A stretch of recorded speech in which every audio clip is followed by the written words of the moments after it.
The Pilgrim's Progress by John Bunyan. Chapter 30. The Celestial City. Now, upon the bank of the river, on the other side, they saw the two shining men again who were waiting for them. Therefore, having come out of the river, the shining men greeted them, saying, "We are ministering spirits, sent forth to serve those who are heirs of salvation."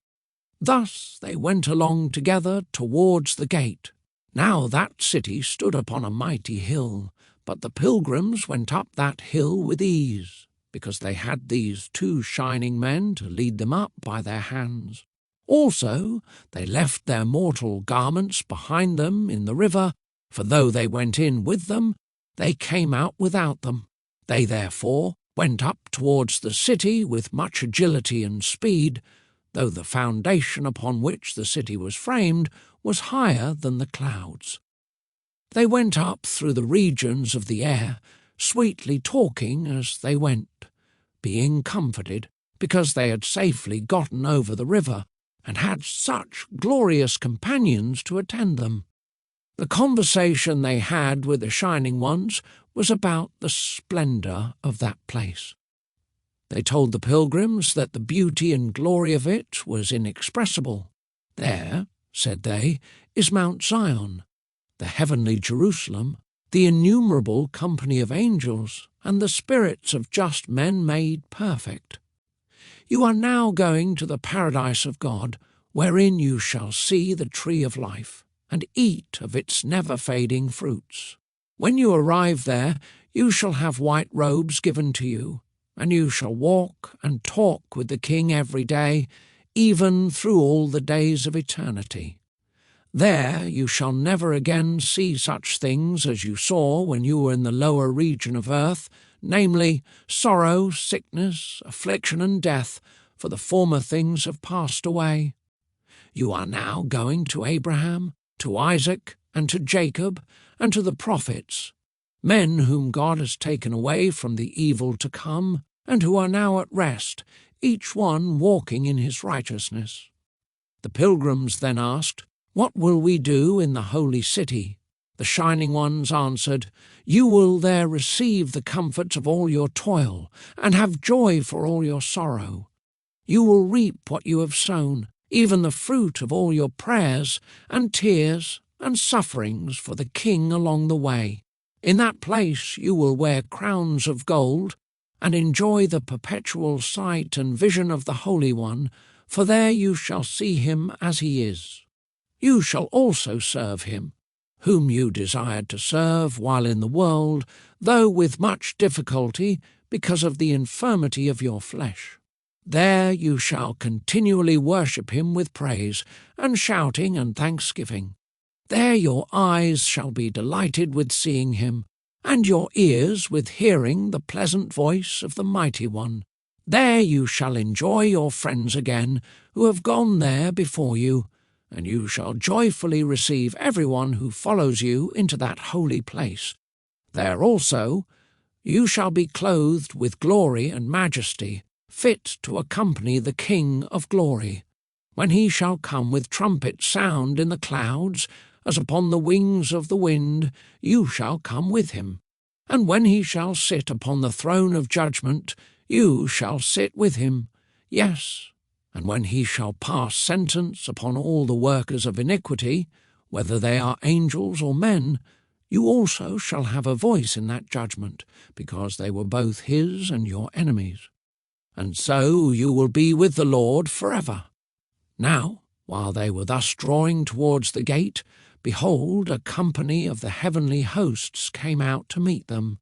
The two shining ones exclaimed, "These are the men who have loved our Lord while they were in the world, and who have left all for his holy name.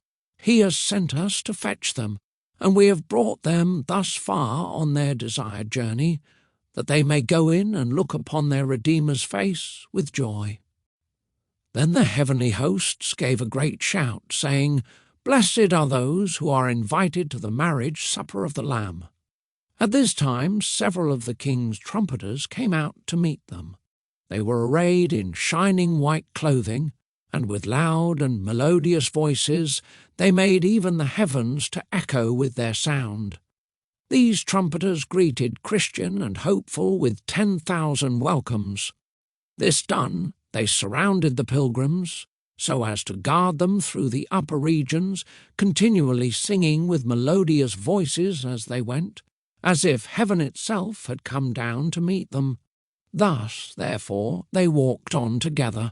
As they walked, these trumpeters, with joyful sound, would always, by mixing their music with pleasant looks and gestures, signify to Christian and Hopeful how welcome they were in their company, and with what gladness they came to receive them.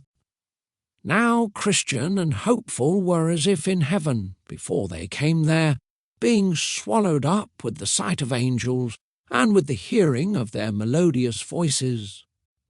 Here also they had the city itself fully in view, and they thought that they heard all the city bells ringing to welcome them in. But above all, they were encouraged by the warm and joyful thoughts of their own dwelling there, with such company, and that for ever and ever. Oh, what tongue or pen could express their glorious joy! And thus they came up to the gate. Now there was written over the gate, in letters of gold, "Blessed are those who obey his commandments, that they may have the right to the tree of life, and may enter through the gates into the city." Then I saw in my dream that the shining men bid them to call at the gate, and when they did, some looked over the gate, namely Enoch, Moses, Elijah, and others, to whom it was told, "These pilgrims have come from the city of destruction, for the love that they bear to the king of this place." Then each pilgrim handed in their certificate, which they had received in the beginning of their journey. These certificates were carried to the king, who, when he had read them, said, "Where are the men?" To whom it was answered, "They are standing outside the gate." The king then commanded, "Open the gates to all who are righteous. Allow the faithful to enter in." Now I saw in my dream that these two men went in at the gate, and behold, as they entered, they were transfigured, and they were arrayed with clothing which shone like gold. Some met them with harps and crowns, which were given to the pilgrims. The harps were given for worship, and the crowns were given as a token of honour. Then I heard in my dream that all the bells in the city rang again for joy, and that it was said to the pilgrims, "Enter into the joy of your Lord." I also heard Christian and Hopeful themselves singing with a loud voice, saying, "Blessing and honour and glory and power be unto him who sits upon the throne, and unto the Lamb, for ever and ever." Now, just as the gates were opened to let the men in, I looked in after them, and behold, the city shone like the sun. The streets also were paved with gold, and on them walked many men, with crowns on their heads, palms in their hands, and golden harps to sing praises with. There were also some angelic beings with wings, and they sang back and forth without intermission, "Holy, holy, holy is the Lord." After that they closed up the gates. When I had seen all of this, I wished that I myself was among them. Now while I was gazing upon all these things, I turned my head to look back, and saw Ignorance come up to the riverside. He soon got over the river, and without half of the difficulty which Christian and Hopeful met with, for it happened that one called Vain Hope, a ferryman, was there, and with his boat he helped Ignorance cross the river.